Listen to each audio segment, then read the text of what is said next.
Bonjour à toutes et à tous, bienvenue dans ce nouvel épisode du Dictionnaire digital.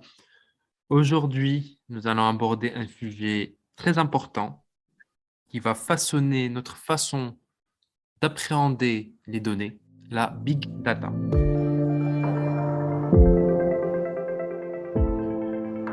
Pour nous éclairer aujourd'hui, on reçoit Maguilej Doha, fondatrice de Squeak et chercheuse en intelligence économique et stratégique.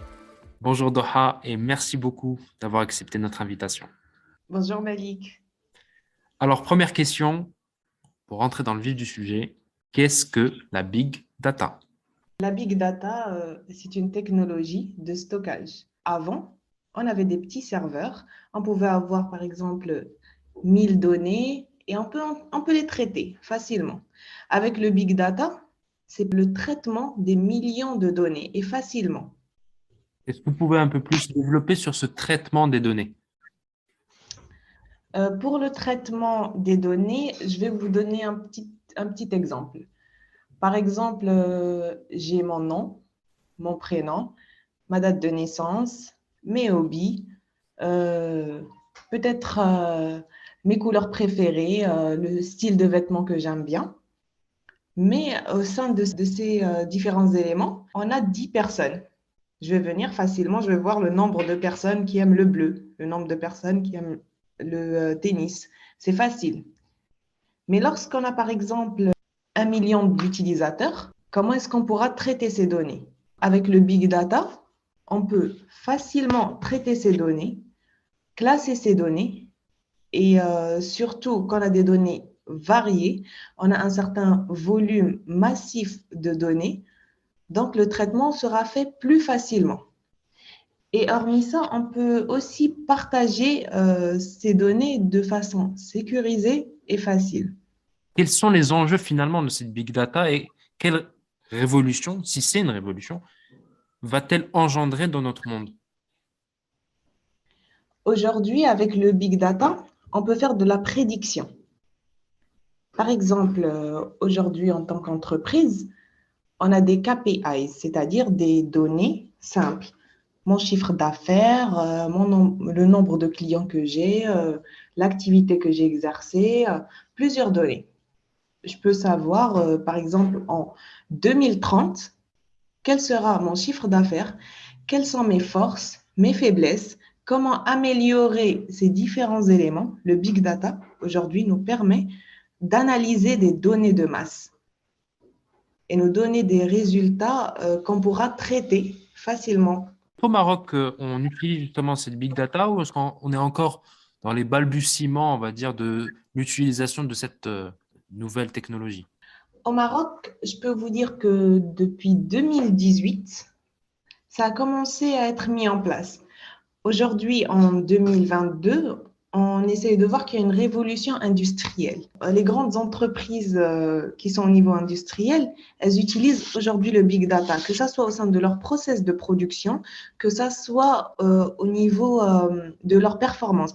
Et aussi, je tiens à ajouter que l'avantage qu'on a aussi avec le big data, par exemple, moi, je fais du textile à l'échelle nationale et mon concurrent est à l'échelle internationale. Mais souvent, on remarque qu'on a des données similaires et souvent, on a des données qui sont différentes. Je peux analyser les données de mon concurrent pour pouvoir les mettre en place dans mon analyse et voir comment est-ce que je peux être 10 fois meilleur sur le marché comparé à mon concurrent. Comment peut-on avoir accès justement à cette big data? Est-ce que la porte d'entrée est-elle accessible ou faut-il vraiment avoir recours à des ingénieurs qui soient dotés d'une formation poussée et avancée? Or, est-ce que ces ressources sont disponibles au Maroc? Aujourd'hui, nous remarquons qu'on a des ressources.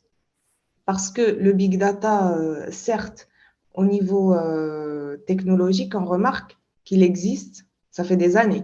Mais tout dernièrement, on remarque qu'il y a des grandes écoles qui forment des jeunes sur cette technologie. Mais on remarque qu'il y a un manque d'expérience. Il y a certains qui sont passionnés par le big data qui améliorent leurs soft skills, et ça, c'est bien pour l'entreprise, mais il ne pourra pas traiter la problématique rapidement. Donc, pour répondre à ta question, Malik, je peux te dire que c'est en pleine émergence au Maroc. On n'a pas des profils qualifiés 1000%, mais on a des profils qui sont en train d'être formés pour être présents d'ici 2 ou 3 ans. Et souvent, on remarque qu'il y a des jeunes qui n'ont pas suivi une formation pédagogique, c'est-à-dire au sein d'une institution, d'une école, mais ce sont des génies au niveau du big data. Pourquoi? Parce qu'ils sont passionnés et ils ont fait des recherches au sein d'Internet. Dire que si on a des ressources actuellement au Maroc, ça dépend. Ça dépend du profil et aussi du besoin. Alors, pour revenir un peu en arrière, vous nous avez parlé tout à l'heure, enfin, vous nous avez expliqué que la big data, finalement, va nous permettre de prédire quelque part le futur. Et donc, il y a aussi une question peut-être éthique qui revient en parlant de big data, puisque on va parler des GAFA notamment, qui, eux, ont emmagasiné des quantités astronomiques de données et qui peuvent finalement prédire le futur. Selon vous, quel sera le futur de la big data et est-ce que cette dimension éthique devra être prise en compte dans le futur? Effectivement, aujourd'hui, nous remarquons qu'il y a des GAFA qui ont des données énormes et qui arrivent à traiter ces données pour pouvoir nous proposer des services ou des produits, ou encore mieux analyser notre comportement. Je peux dire que l'avenir du big data, il est immense. Mais nous devons avoir, comme ce que je dis toujours, la police d'Internet. Parce que c'est bien de prédire, c'est bien d'améliorer certains process, mais il y a certaines données sensibles qui, à mon humble avis, ne doivent pas être traitées. Elles doivent rester confidentielles pour la protection de l'utilisateur et également pour mieux responsabiliser les entreprises qui aimeraient proposer un certain service. Le big data, hormis la prédiction, il nous aide aussi à résoudre des problèmes massifs. Je vais vous donner un petit exemple. Lorsqu'on a une crise économique ou peut-être environnementale et tout, aujourd'hui, le big data peut nous prédire ce genre de crise. Là, je suis tout à fait d'accord sur le fait qu'on doit avoir des données énormes. Mais si c'est par contre qu'on doit analyser certaines données liées au comportement d'un utilisateur, ici, il faudrait qu'il y ait la police d'Internet. Merci beaucoup, Doha, pour tous ces éclairages. Merci beaucoup, Malik, pour ton invitation et j'encourage les jeunes à apprendre sur les nouvelles technologies. C'est l'avenir.